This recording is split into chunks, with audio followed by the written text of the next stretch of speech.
Good morning, students. Today, I have brought a video on an important chapter in class 11th accountancy, accounting procedures, rules of debit and credit. But before we know the meaning and the rules of debit and credit, let's discuss our system of accounting, that is double entry system. This system basically means that every business transaction affects at least two accounts in opposite direction. For example, if machinery is purchased in the business, machinery is increased whereas cash is decreased. Okay, so this system is basically based on the principle of dual aspect, which states that every transaction has two aspects, a debit and a credit of equal amount.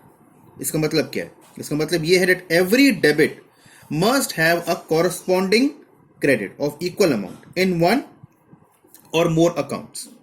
Now, in order to know the meanings of rule of debit and credit, it is very important to understand what is the meaning, what is the form of an account. Account is summarized record of related transactions at one place under a particular head. तो जितने भी हमारे transaction, suppose हम जितने हमारे transactions हैं which are relating to cash, they are all recorded at one place known as cash account. So a separate account in books is maintained to record the transactions relating to each person, asset, liability, revenue, expense, etc. An account, guys, have two sides. Left side is known as the debit side, abbreviated as DR, and the right hand side is called credit, which is abbreviated in the short form of CR. So this is the format of a ledger account. Okay, now अगर हम ध्यान से देखें इसको, so it is representing the English capital letter T. तो sometimes it is also called T-shape account. अब हम बात करते हैं इसके various columns की. Very first column is date. So it records the date on which that transaction has taken place. Then it is the particulars column. So this column on the debit side, it records the name of the other account which has been debited. JF, journal folio. It records the page or the reference number of the journal or the subsidiary books where the transaction was first recorded. Because हम जानते हैं कि first of all जब भी transaction हम record करते हैं, that is always done in the books of original entry, either journal or the subsidiary books. तो उनकी बुक्स पर, उन जर्नल पे या सबसिडियरी बुक्स में किस पेज पर इसकी रिकॉर्डिंग है, हम वो पेज का नंबर यहां लिखते हैं. Amount column, so this records the amount of the transaction. Now we move out to the credit side और the right side. So this records the name of the other account which has been created in the ledger accounts. अब ये दिमाग में question आ सकता है कि debit क्या है, क्रेडिट क्या है. Basically, the word debit has been derived from an Italian word, students, debito. Debit का मतलब क्या होता है? The left hand side of an account. It is, जिस मैंने पहले बताया, abbreviated as DR, जो हम यहाँ लिखते हैं. ठीक है?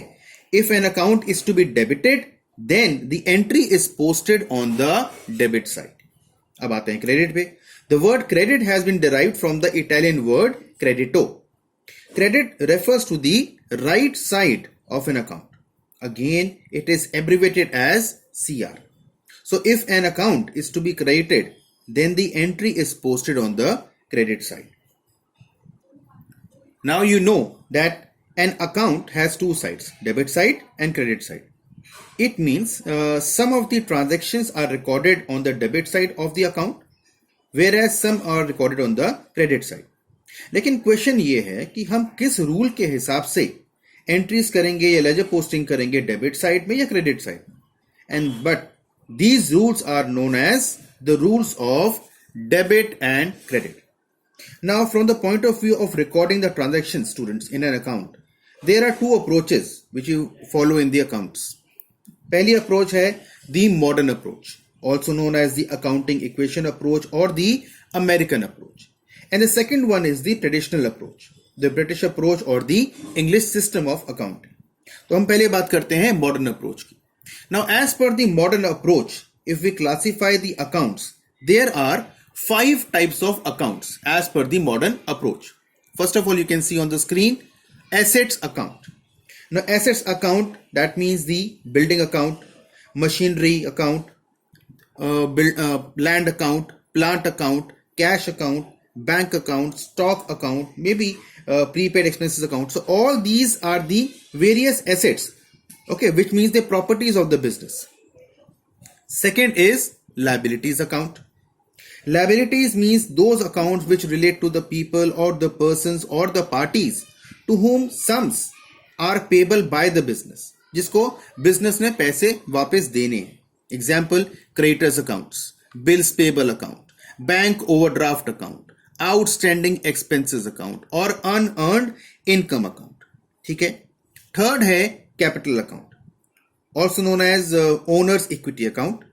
Now these accounts relate to accounts of the proprietor or the partners who have invested in the business, जिसमें capital account of the owner आएगा या कैपिटल और current account of the partners आएंगे, as well as drawings account आएगा. Number 4 is revenue accounts. Revenue accounts are those accounts students which are of the incomes और the revenue. Example, sales account, interest received account, commission received account, rent received account, bad debts recovered account. Okay, and the fifth one, as per the modern approach, is the expenses account. These are the accounts of the expenses and the losses of the business. Example, purchases account, wages account, salaries account, rent account, discount allowed account और bad debts account. ये हमारे 5 तरह के accounts हैं जो हम classify करते हैं as per the modern approach. Now let's talk about कि ये पांचों अकाउंट्स में हम डेबिट और क्रेडिट कब करते हैं, कैसे करते हैं. So an increase in the amount of the an asset account, okay, is recorded on the debit side of the asset account, while a decrease is recorded on the credit side. तो अगर assets में increase होगा, हम assets purchase करोगे, ठीक है, तो वो जब purchase करोगे asset को, तब उसको रिकॉर्ड करोगे on the debit side of that particular asset. May be example furniture लेते हैं, तो in case you are preparing a furniture account, okay, so will be recording on the debit side of the furniture account अगर आपने उसको purchase किया. अगर आपने furniture को सेल कर दिया, बेच दिया, तो आपका फर्नीचर डिक्रीज हो गया, कम हो गया, तो उसकी एंट्री करोगे ऑन द आप credit side. This is the rule of assets. That means asset का रूल क्या हो गया, that debit the increase in assets and credit the decrease in assets. So this is of the first one, asset account. Now second one, liabilities account. Now हम मालूम है कि liabilities relate to those people or the parties जिनको business ने पैसे देने हैं, पैसे उनको वापस पे करने हैं. तो उनका उसका रूल क्या होगा कि इस बेस पे हम डेबिट करेंगे, क्रेडिट करेंगे. An increase in the amount of a liability is recorded on the credit side, while a decrease is recorded on the debit side. Example लेते हैं, a firm purchases goods of ₹10,000 from से mister Kumar on credit. Now when we make the account of mister Kumar as the liability side, okay, so his account will be credited because now it is a firm's liability towards Mr. Kumar. It has increased by 7,000. तो हमने उनसे goods purchase करे on credit, हमने उनको पैसे देने हैं, हमने ऑब्वियसली बिजनेस से पैसे देने हैं मिस्टर कुमार को. तो मिस्टर कुमार का जो अकाउंट बनाएंगे यहां पर हम लोग क्वेश्चन में, तो उसे एंट्री करेंगे हम लोग on the credit side, because हमारी liability towards him has increased.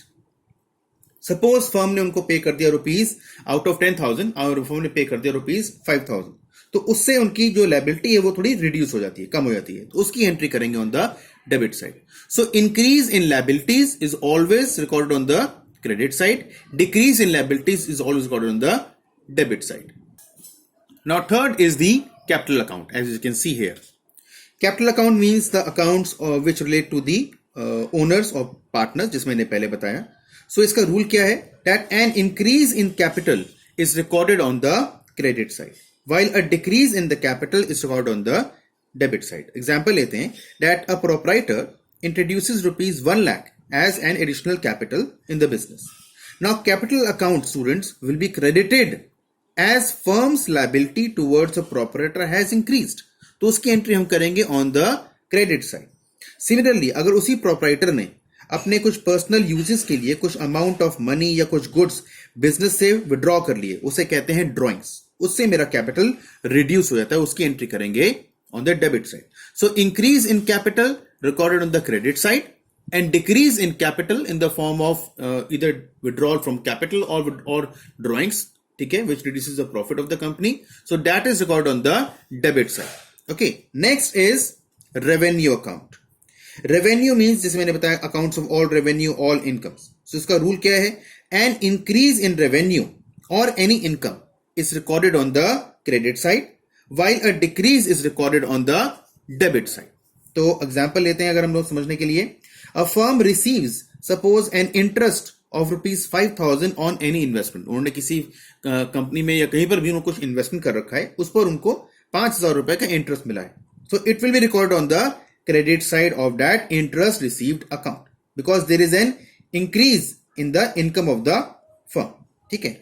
Then आते हैं, अगर उसे रिड्यूस किया हो तो उसे एंट्री करेंगे ऑन द डेबिट साइड अगर वो कम हो जाए. Next, number 5, expense account. Now these are the accounts of the expenses and losses of the firm.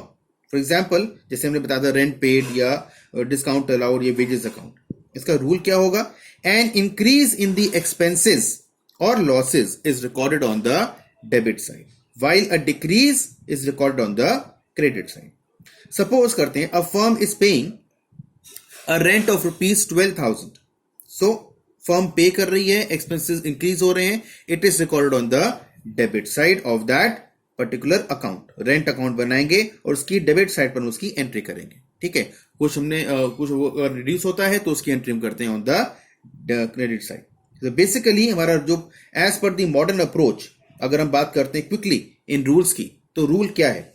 अगर एसेट अकाउंट है, so increase in assets are debited, decrease in assets are credited, increase in liabilities are credited, decrease in liabilities are debited, increase in capital are credited, decrease in capital are debited, increase in expenses are debited, and decrease in expenses are credited. And last of all, revenue or the income account. So increase in revenues or incomes are credited and decrease in these accounts are debited. Okay, अब basically guys, जो हमने बात करी debit और credit की, ये हमेशा इनका रूल सेम नहीं रहेगा. It all depends on the nature of account because debit may mean favorable, may mean unfavorable. जैसे एग्जांपल करें, अगर इंक्रीज इन एक्सपेंसेस है तो वो डेबिट हो रहे हैं ना, लेकिन वो अनफेवरेबल है. और वहीं पर अगर इंक्रीज इन एसेट्स की बात करें तो वो फेवरेबल है, वो भी डेबिट होंगे. सो इट ऑल डिपेंड्स, मुझे कौन सा अकाउंट डेबिट करना है, कौन सा अकाउंट क्रेडिट करना है, that depends on the nature of account. Similarly अगर हम बात करते हैं क्रेडिट की, तो इसको भी हम लोग फेवरेबल या नेगेटिव नहीं मानेंगे हर बार. अगर हम इंक्रीज इन लायबिलिटीज करते हैं तो वो जाता है क्रेडिट साइड, लेकिन अगर हम बात करते हैं इनकम की, रेवेन्यू की, तो वो भी इंक्रीज जाता है credit side. So again credit again depend on the nature of an account. हम किसे क्रेडिट कर रहे हैं, किसे डेबिट कर रहे हैं, that all depends on the nature of account. हम एक ही रूल को लेके नहीं चल सकते. So let's understand this with example here. Basically हम बात करने वाले हैं द टी शेप अकाउंट की. ओके, जैसे मैंने पहले बताया that the format of an account is resembling the shape of English capital letter T. इसी वजह से इसको कहते हैं टी शेप अकाउंट. अब उसको बनाने के जो रूल्स एंड रेगुलेशंस हैं, that is as per the modern approach हम बात कर रहे हैं. तो एग्जांपल यहां लेते हैं that machinery is purchase in cash for ₹50,000. Second transaction, machinery purchase from Rohit on credit ₹10,000. Depreciation charge on machinery ₹5,000. And machinery sold for cash ₹10,000. So these are the 4 transactions with the help of which we're going to make and we're going to learn how to prepare a T-shape account. So let's first of all understand the first step क्या होगा. So the very first step would be to prepare the format of a T-shape account. So हमने ये T-shape account बनाया, debit, credit, machinery account बनाया, particulars, amount. ठीक है. अब हम बात करते हैं कि हमने इसकी एंट्री क्या करनी है. एंट्री से पहले हम बात करेंगे कि ये इस पर हम वापस आएंगे, बाद में आएंगे. सेकंड स्टेप क्या होता है, बिकॉज हमने कौन सा अकाउंट बनाना है हमने वो देख लिया. This is the machinery account, that is the asset account. Okay, as per the modern approach हमने देखा कि 5 अकाउंट्स होते हैं. तो machinery is an asset account. अब इसमें हम लोग अप्लाई करेंगे rules of debit and credit. Now this is an asset account which is debited on increase and which is credited on decrease. As machinery is an asset account, तो इसकी हम entry कहां करेंगे? तो जब भी हम लोग एसेट को या किसी भी एक्सपेंस को हम लिखा है इंक्रीज डेबिट होता है तो उसे इंक्रीज होता है वो डेबिट करते हैं, ठीक है। तो यहां पर हमारे ट्रांजेक्शन हैं, number 1 was that machinery was purchase in cash, तो उससे मेरी machinery as an asset increase हो गया, ठीक है। Then number 2 was machinery purchase from somebody on credit, आपने क्रेडिट पे परचेज किया, उससे भी आपकी मशीनरी इंक्रीज हो गई। तो transaction number 1 and transaction number 2 will be debited. Number 3 transaction था कि मशीनरी को हमने डेप्रिशिएट किया, एक बिजनेस एक्सपेंस है, मशीनरी की वैल्यू डिक्रीज हो जाएगी, so decrease in machinery as an asset will be credited. And then you sold some machinery for cash, तो उससे भी आपकी मशीनरी एज एन एसेट वो रिड्यूस हो गई है उसका balance, as a result it will again be credited.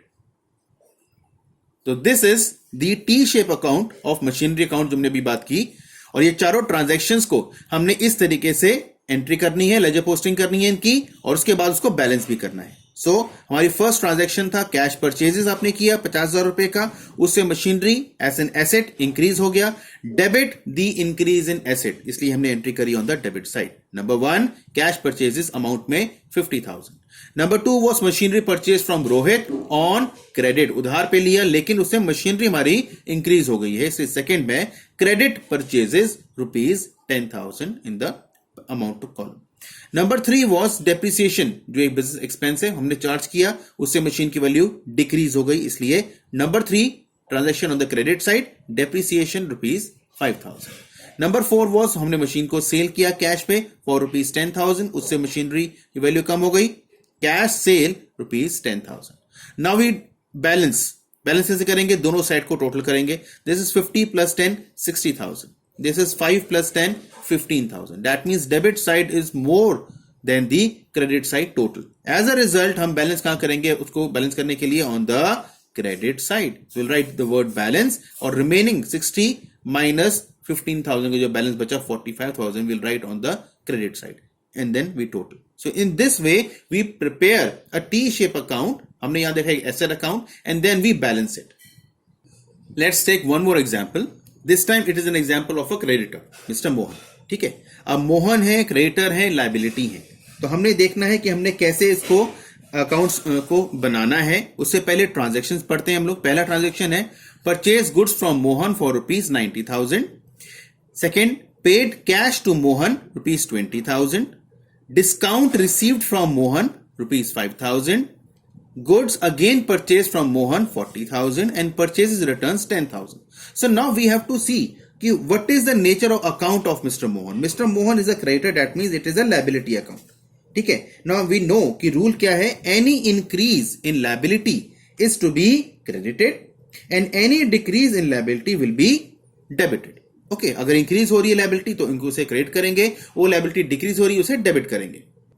तो here we have seen कि हमने मिस्टर मोहन से गुड्स परचेज करे हैं, हम बनाएंगे मोहन अकाउंट, हमारे क्रेडिटर अकाउंट है, डेबिट क्रेडिट करेंगे, लेफ्ट साइड और राइट साइड लिखेंगे particulars, amount, particulars and amount. Now we have to see हमने लेजर पोस्टिंग करते वक्त एंट्री पोस्ट कहां करनी है, डेबिट साइड या क्रेडिट साइड। जैसे शुरू में क्लियर रूल है में कि अगर Mohan account as a creditor as a liability increase हो रहा है ऑन द क्रेडिट साइड, तो मैंने गुड्स परचेज करे मोहन से, तो वो firms liability towards Mohan increase हो गई, इसीलिए ऑन द क्रेडिट साइड हमने एंट्री करी परचेजेस की नंबर 1, ठीक है।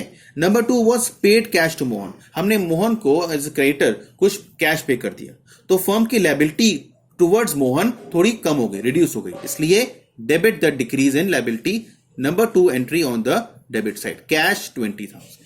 फिर हमने मोहन से जब हमने कुछ कैश किया होगा, कुछ भी हमने कुछ डिस्काउंट रिसीव किया, तो what we have received a discount, that is also reducing the liability of the firm towards Mohan.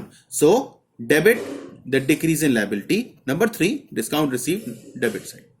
Number 4 is goods again purchased from Mohan. हमने मोहन से गुड्स और परचेज करे, तो उससे हमारी जो फर्म की लायबिलिटी थी, क्रेडिट पे परचेज हमने करे, वो कैश वर्ड तो है नहीं यहाँ पर, तो उससे क्या होगा कि फर्म की जो लायबिलिटी है टुवर्ड्स मोहन इंक्रीज हो गई। So increase in liability on the credit side, we know the rule. So number 4 entry purchases credit side.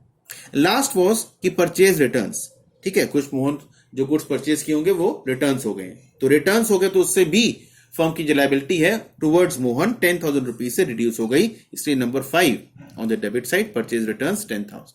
Again the time for balance, हमने दोनों साइड को टोटल किया. This is 90 plus 40 1,30,000. This is 20 plus 5 25 plus 10 35,000. ठीक है, तो obviously credit side is more than the debit side total. As a result जहां भी कम है उसको बैलेंस करने के लिए बैलेंस टोटल में लिखेंगे. So write the word balance in particular column and 95,000 here.